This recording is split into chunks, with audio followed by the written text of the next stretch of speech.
Every generation's worst Pokemon. I can't believe False Swipe Gaming has made a video all about talking about how Ledian is the worst Pokemon of every single generation. I, for one, am very excited for it. Today, we're diving into the worst Pokemon introduced in each generation, as a sort of catharsis for all that Game Freak's put us through. And of course, we're sticking with final stage Pokemon. So our choices are those. Wow, Bruxish, I actually think that Bruxish is quite good. It's ugly as sin. It is disgusting to look at. That's true. I hope Bruxish isn't listening to this right now. But with Strongjaw, it's actually not that bad. With Psychic Fangs, that gets rid of screens, paired with Strongjaw and Stab, which does a lot of damage. Bruxish isn't that bad. I say, though, candidly, I haven't actually used a Bruxish in, probably about 8 years. So it sounds good in theory. Those are really so bad that they just have no usage or viability whatsoever, no matter what you try to do and where you try to do it. Of course, there's usually more than one Pokemon that could be considered for this kind of thing, so we're including. Kricketune is, at least good for getting up sticky webs. I could see that having some value.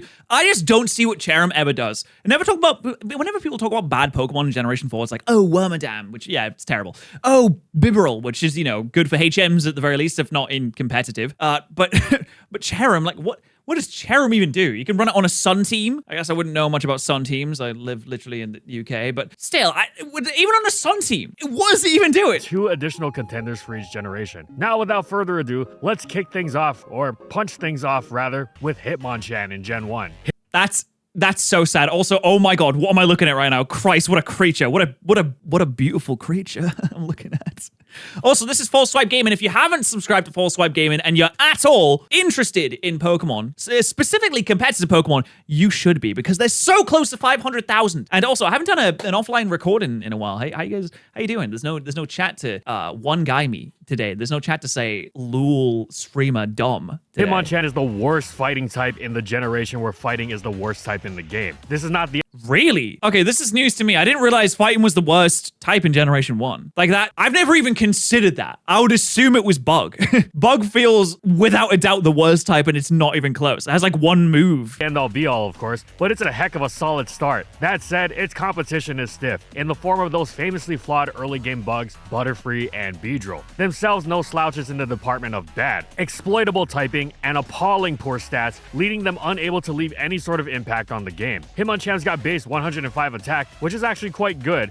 Yeah, that's solid. I mean, that's going to one-shot most normal types. I mean, even Snorlax is going to have some problems with that, surely. It's faster than both of them, beating out Beedrill by 1 point. So how could it be Hitmonchan? Or just as valid as a question, how could it not be either of the bugs? Well, right off the bat, yeah, surely, like Beedrill, what we do with Beedrill, at least Butterfree has the spores, the sleep powders, the statuses of the world. What does Beedrill bring to the table that Hitmonchan can't at least match? It dies immediately, it's frail, it's got no moves, it's got no speed, it's got no attack, it's just struggling on all fronts. Butterfree has access to Sleep Powder, and Sleep is an especially powerful status in Gen 1. They call me the Noah because I know what he's going to say before he says it. Lasting as many as 6 turns and preventing the opponent from moving when they wake up. It's frighteningly close to a free KO, and with a perfectly workable base 70 speed stat, Butterfree will be able to get it off. It can also spread that other massively powerful status, Paralysis, through Stun Spore. This is enough to make up for the fact that it's not doing any real damage on its own, though at least it can pull off some psychic special drops. Okay, but is it not clearly Beedrill then? Surely Beedrill. Surely, I mean,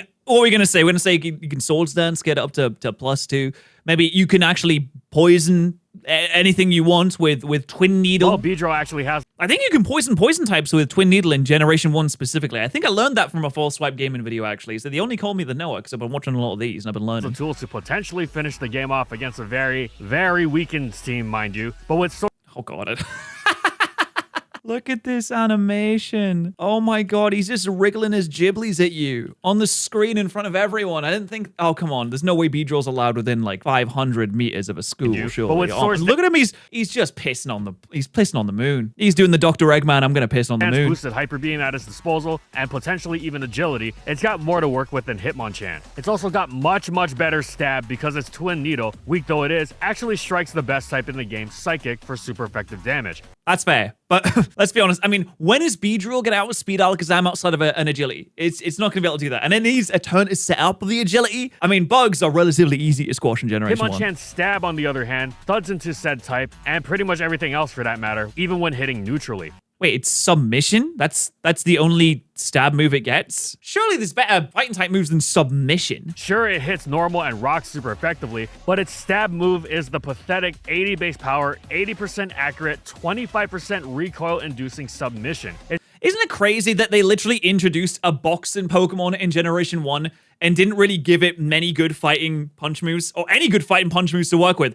Oh, Mega Punch! Surely Mega Punch on Hitmonchan will be its signature move and fighting type. No, it's normal. Why would it? Why? It's literally taught to you by a black belt who uses presumably fighting types? But no, not a fighting type move. Don't be silly. It's probably going to miss or have its recoil be more impactful in helping your opponent KO you way before it's going to leave any significant mark on the opponent's team, especially since it has no move pool to speak of. What really makes Hitmonchan dreadful, though, is that it is ridiculously frail. With base 50 HP and a whopping 35 special, it makes Beedrill look like Chansey in comparison. Hitmonchan gets rolled by... Oh, this is the problem with having special defense and special attack rolled into the same stat. See, later on, Hitmonchan gets really specially bulky. But 30, 35 special in Generation 1? That's ridiculous. Every special attack in the game, and its comparatively enormous base 79 defense still isn't very good with that paltry HP stat. And that's Man, you know it's bad when we're saying enormous base 79. You know, we're really clutching at straws here when it comes to the stats if we're saying that. As far as getting destroyed by everything and doing no damage to anything, Hitmonchan's the best. Now for the second generation pick with Ledion.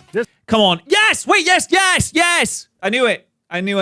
This freaking guy. Don't look at his name. Don't look at the letter in Ledion's name. This one's a no-doubter. The letters, they don't mean anything. They're not related to anything. And that's especially impressive considering some of Gen 2's lovely newcomers. But none can compare to Ledion's almost impressively bereft array of nothingness. The one exception... Dude, that's a great sentence. Bereft array of nothing. Is unknown, which is of course worse, but in our opinion, it doesn't even qualify as an actual Pokemon for the purposes of this list, seeing as it can't even learn 4 moves to fill its moveset with. So we're going with I mean, at least it can, at least it has, types. At least it has stab. Which actually seems to hit the minimum threshold for having ostensibly been designed for actual competitive play. It can baton pass agility, and it has dual screen, so that's a pretty neat set. If not for the fact that Ledion's horrendous weakness-riddled typing goes along with the physical bulk lower than Apom's, and even its one genuinely good stat, base 110 special defense, is undercut by non-existent HP. Its base 85 speed is also quite good, but functionally useless, seeing as Ledion can't do anything to anything, all while getting thrashed by everything even more. Yeah, I suppose it doesn't really matter if you're going first if you can't actually do anything. Than Gen 1 Hitmonchan, on account of all the extra weaknesses Ledion's got tacked onto its so-called bulk. The two also go together with their sharing of a base 35 stat. Too bad for Ledion, it gets a base 35 attack when it's known for using the move Comet Punch, and its move pool is rifle. Yeah, why did they do that? Why did they give a base 35 attack?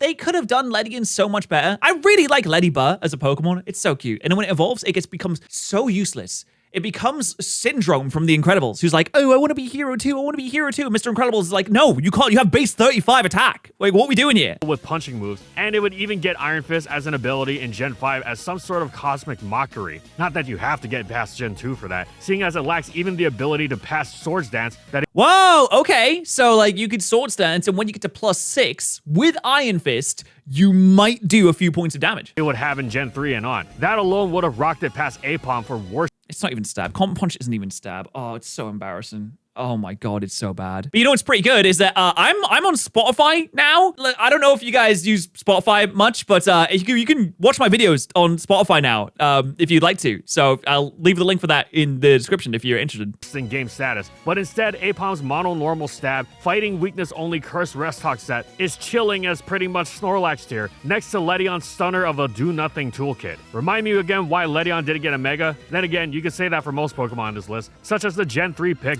Yeah, I mean, a Ledion Mega Evolution wouldn't really do anything, though, would it? A Delcatty Mega Evolution I could see doing something, but Ledion, what would you even boost? You could put it all into attack and it would still be awful? Delcatty. Now here we've got a close race again. Delcatty's greatest achievement may not have been competitive, but instead have been looking fierce in the... Listen, I know you didn't see because my big fat head covered the health bar there, but I just want you to look. I'm going to turn my face cam on for this. I want you to look at the amount of damage that Thunderbolt just did Oh my god, that's just embarrassing. That's really pathetic. That is competitive, but instead have been looking fierce in the 3D Pokemon game. While the confidence with which it shrugged off a hit may be inspiring and may have fooled you into thinking it was a tough opponent when facing Pokemon Coliseum Cypher admin Venus, the reality is that Delcatty's only serving losses and not to its opponent. That said, the other contenders sure have a it's giving loss. Strong claim. At first glance, Dustox appears to be your typical early game bug. Even worse. Dustox is genuinely pretty good. I've used Dustox in Nuzlocke. Even recently, I used Dustox in, I think it was, I did a green-only Nuzlocke of Pokemon Platinum,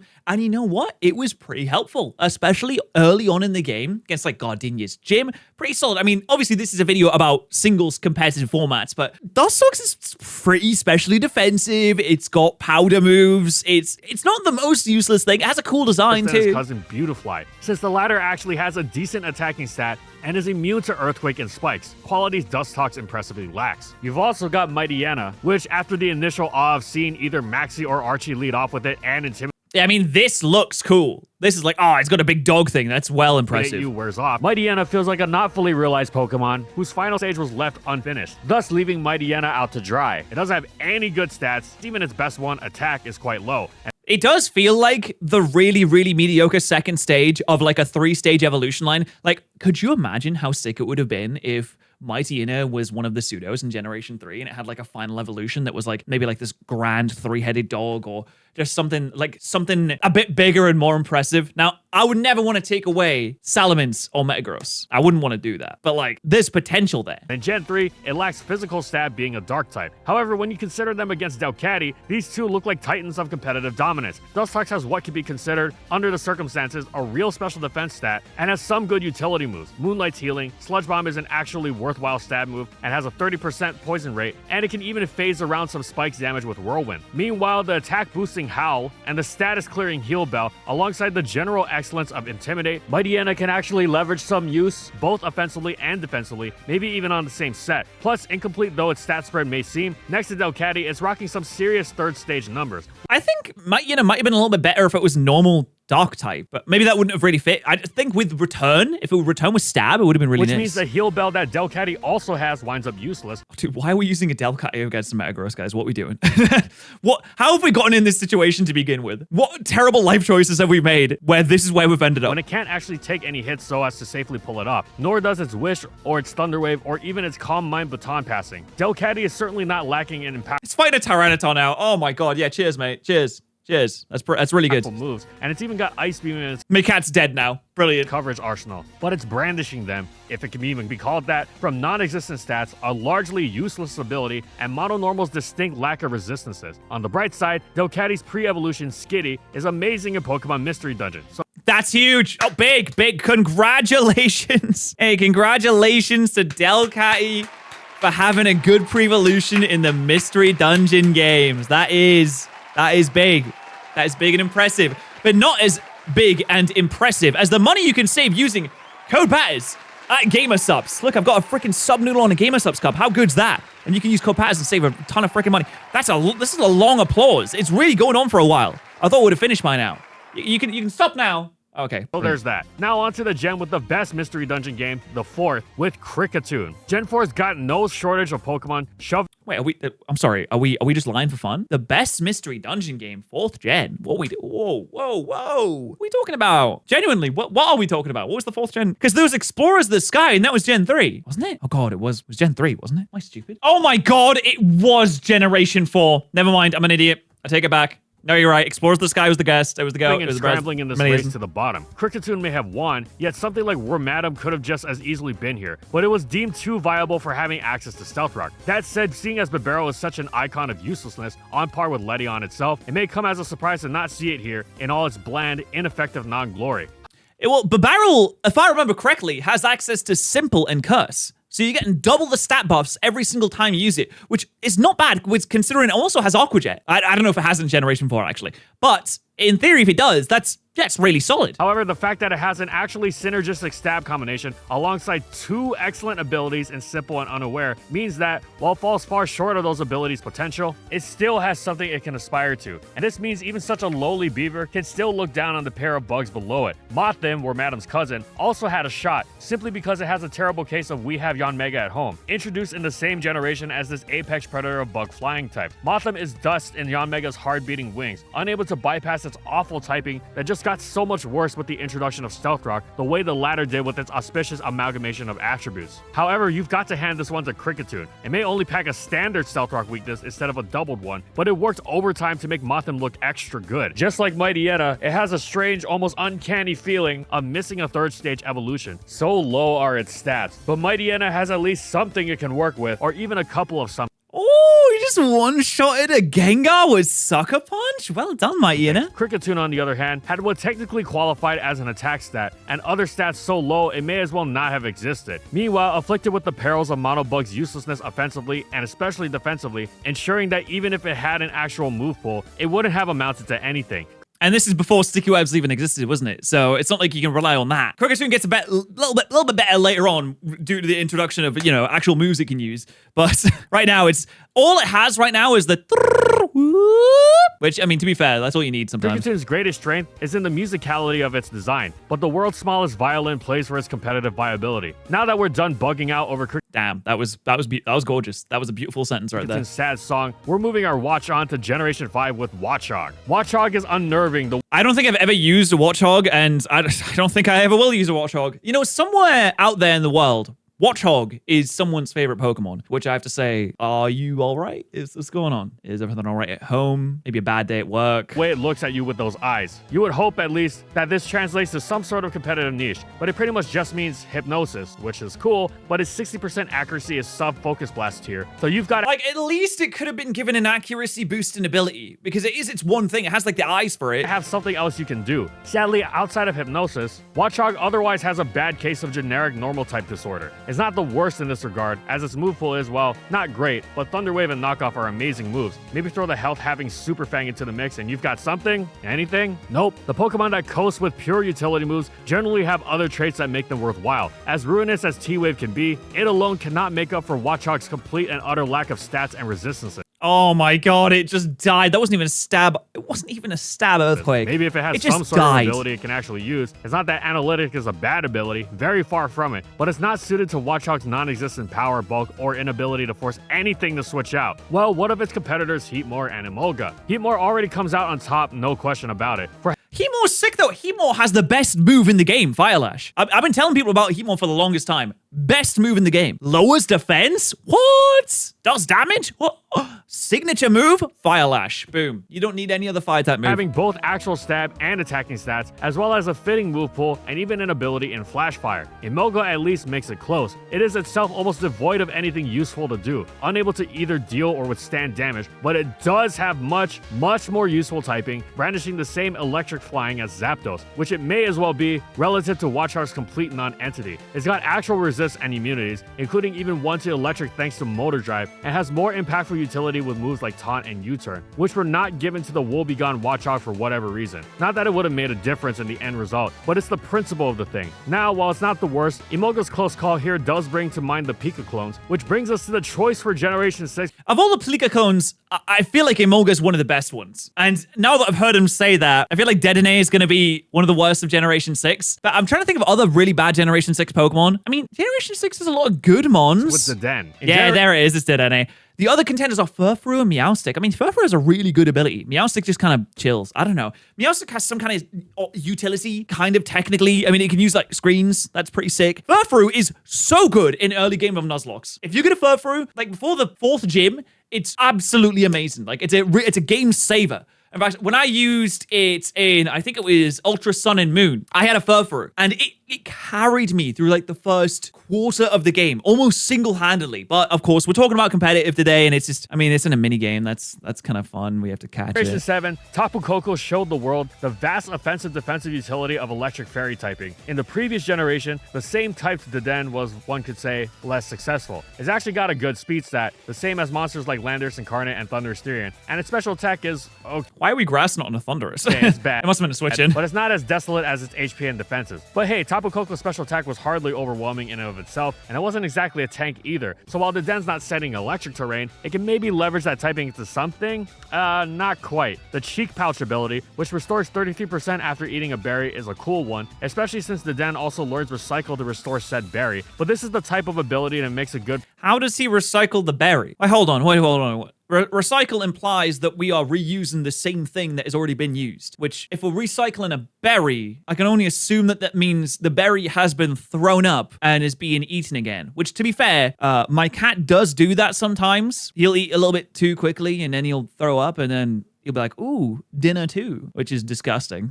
But I don't know, maybe it works. Pokemon's better, not one that rescues a bad Pokemon from the brink of unviable oblivion. And that is what Deden is, because it's not like it's got any real earth shakers in its move pool either. This is one of those gems where the race isn't particularly close. Furfrou is a bland normal type with a great ability, the defense doubling Fur Coat, which alongside serviceable special defense and a base speed stat 1 point ahead of Deden, makes it look like a choice bander extraordinaire, even though its base attack is actually 1 point lower than Deden's special attack, and its typing is much less useful. Yeah, it's physically so weak. Actually being able to take a hit, at least on the offensive goes side, a long way. This isn't to say Furfrou is good. The best it's going to do for you is to note how similar its name is to Frou Frou Foxes in Midsummer Fires. An excellent song by the Cocteau Twins, but the fact that it doesn't collapse to everything it's faced with on the battlefield effectively. Okay, to be honest, I think the best thing about Furfrou is that it makes me think of French people, which makes me think of Expedition 33. Dude, oh my god, Expedition 33 is such good French propaganda. Oh my god, you know, we had this, you know, long-running beef for the French and the British, well, sorry, the French specifically and the English, and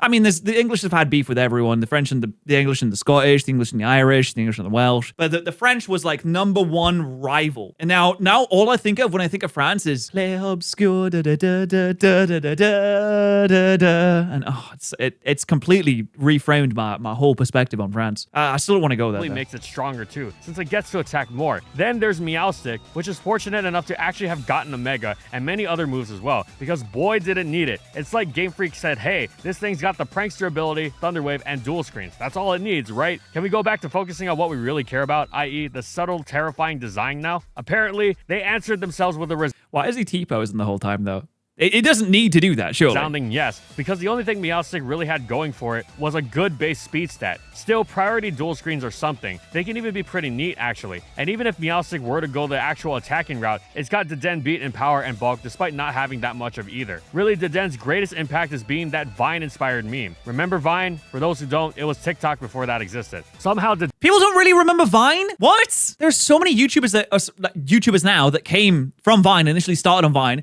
and then turned into YouTube. I feel like the Vine to YouTube pipeline was like that meme where it's like the terrifying horror castle and the lovely, wonderful kingdom, and there's like the two paths you can take, because you've got like, on one hand, you've got like Drew Gooden, who came from Vine, but then on the other side, you have like the Paul brothers that came from Vine. It's like, you're either really sick and wonderful and amazing, or, you know, one of them. Deden has become a relic of time gone by. Let's not linger on such heavy thoughts, and instead move on to our 7th generation pick, whose design certainly doesn't evoke any ideas with Gumshoes. No, what? Gumshoes is adaptability. That's all you need. Orangaru's like not bad for doubles, I think. But Toucanon, I've been saying that Toucanon sucks for the longest time. I think people like Toucanon because of its design. It's got like a big beak, which to be fair, you know, solid. We love big beaks out here, but it's just not. Gumshoes is the best Pokemon there ever was, folks. Really just tremendous. It's so good. It's actually the best at being the worst. You wouldn't think this is even possible, but it's true. All 3 Gen 7 Pokemon are actually... Okay, I see your full swipe. I'll give you that one. Overflowing with personality. You can see Gumshoes busting out to YMCA. Orangaru appears to have some serious spirituality going on, and 2 cannon feels in the best way, like the kind of Pokemon Mirror B would have. We've had some unfortunately bland Pokemon on this list previously, but certainly not here. These 3 are anything but dull, though all of them are normal types. They've all got a distinct set of attributes, starting with even what threatens to be the blandest of all, the mono-normal Gumshoos. You've never seen a normal type like this with not 1, not 2, but 3 terms of abilities. Stakeout punishes you for switching in by doubling its attacking stat, and it's already got a base 110 attack stat. Okay, any generation would be proud to have this, but that's not even all. It's also got Strong Jaw, perhaps the strongest, and receives a 50% boost to key coverage moves like Crunch and Fire. They're saying it might be the strongest. They're saying no one has a stronger jaw. Fire Fang, assuring a wide array of super effective hits against those pesky walls. Finally, it's got the ability Adaptability, which isn't just an impressive series of words, but a powerful boost to its normal stat. Sounds pretty sweet. How is this going to be the worst? Well, because it's just so slow and it doesn't have anything else going for it. It's got like alright attack and then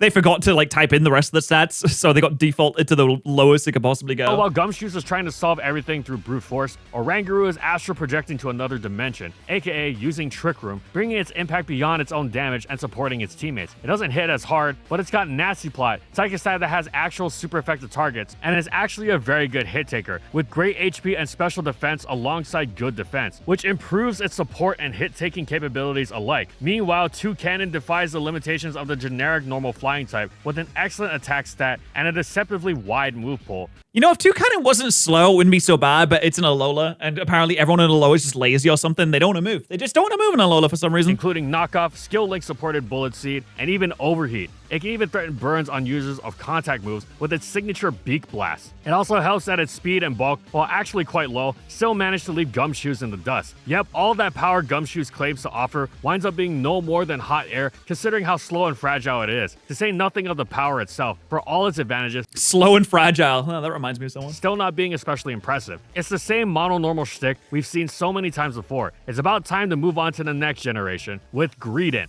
No, it's always the Route 1 guys. I mean, yeah, no, I understand it. Greedent really doesn't do much. No, not Stoneyana. Oh, I went to Stonehenge recently and it was lovely. And Orbeal. Oh, Orbeal's so sick though. It's like if Letty in was good. Triumph. Well, I guess not. Apparently it's really bad. Of Anti-Triumph are a far cry from the low stat struggles of the early generations. All 3 of these Pokemon have 3 stats ranging from good to excellent. Greedent's got an amazing base 120 HP stat alongside good base 95 defense and usable base 75 special defense, making it quite a hit taker. It's much bulkier physically than Garchomp, for instance, and it's also got base 95 attack. What is Greedent going to do with Belly Drum? It has like base 20 speed. Am I even exaggerating on that? Does it even have a speed stat? Oh my god, it is. It is literally 20 speed. Like, come on, what are we doing?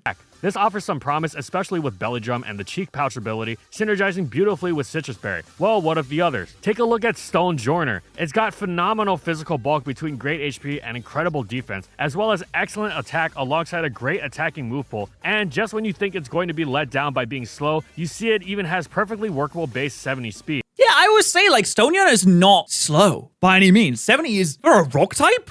Oh my god, that's so fast for a big, burly, beefy rock type. And it has no special defense at all. I don't know what they were doing with the stats. They were just like throwing random numbers at a board. Of course, it's a contender for this slot because its special defense is among the very worst in the game, making it all too easy to beat in the grand scheme of things, so long as you had any special attack. But as far as being able to muster a niche, it's much more threatening and immediate than the other 2. That said, Orbeetl's still enough to keep it from that lowest slot. It has Orbeetle looks sick base at 110 defense and 120 special defense. Sure, it doesn't get the most of them thanks to its 60 HP, but don't be fooled because unlike most other full bulky Pokemon, it's also got a perfectly solid base 90 speed. It's not trying to wall, it just needs to take a hit or two. And those defenses not only do the job, they have an easier time doing the job because of the speed. It can also potentially pull off a whale of a dangerous snowball boosting set with agility, iron defense, and weakness policy. It gains— oh, I like that. Boost your attack, boost your speeds, boost your defense. Stab stored power, while Dark and Steel types are dispatched with the iron defense boosted body press that also makes it so difficult to break on the physical side.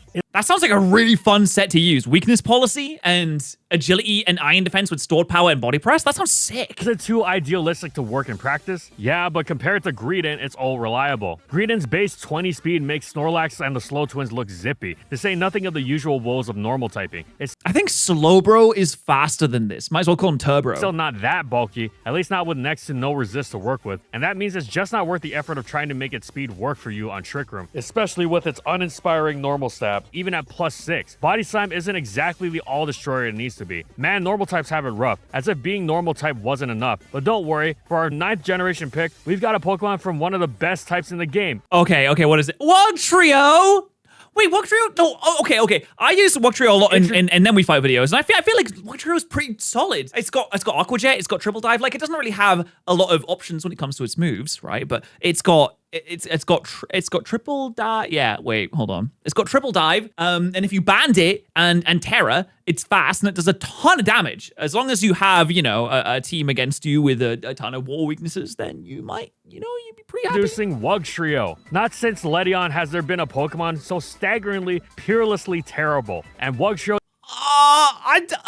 Really? I kind of like using Wugtrio. It shares a base 35 stat with it and Machamp. In this case, it's HP, but even Ledion could at least baton pass something. The worst thing about Wugtrio is how ridiculously pointless it feels. Who on earth is this strange water-type Dugtrio clone without the defining ability for? Well, I went to a zoo once, and I saw the little animal this is based off of. It was like a worm that it burrows into the ground. So, that was, I don't even know where I was going with that. I don't think there was a point to that very at all. Fast, yes, and it has a decent attack stat. But to what end? But I've seen it in real life. I've seen a real life Wugtrio. Stab liquidation and what else? Nothing. Even if it didn't have some sort of the worst bulk in the game, it'd be a complete non-entity of a Pokemon. Wugtrio is so completely useless, one genuinely wonders what inspired Game Freak to make it, especially since Dugtrio already had an Alolan form, which was also pointless. Yeah, they really like the Diglett evolution line and the Meowth evolution line. They're giving it Gigantamaxes, they're giving it alternate forms, multiple alternate forms, and regional variants. Spectacularly so, and they basically just did the same thing again, except it's a water type now. There is nothing else that comes close in Generation 9, or any generation really. Even Ledion would be preferable. Really? Ledion? I don't know. Maybe I'm just like a big Wugtrio enjoyer. Maybe that's all to me. Oh my goodness. But yeah, if you want to go watch me on Spotify now, you can. That'd be pretty sick. And use code Patterrz if you want to.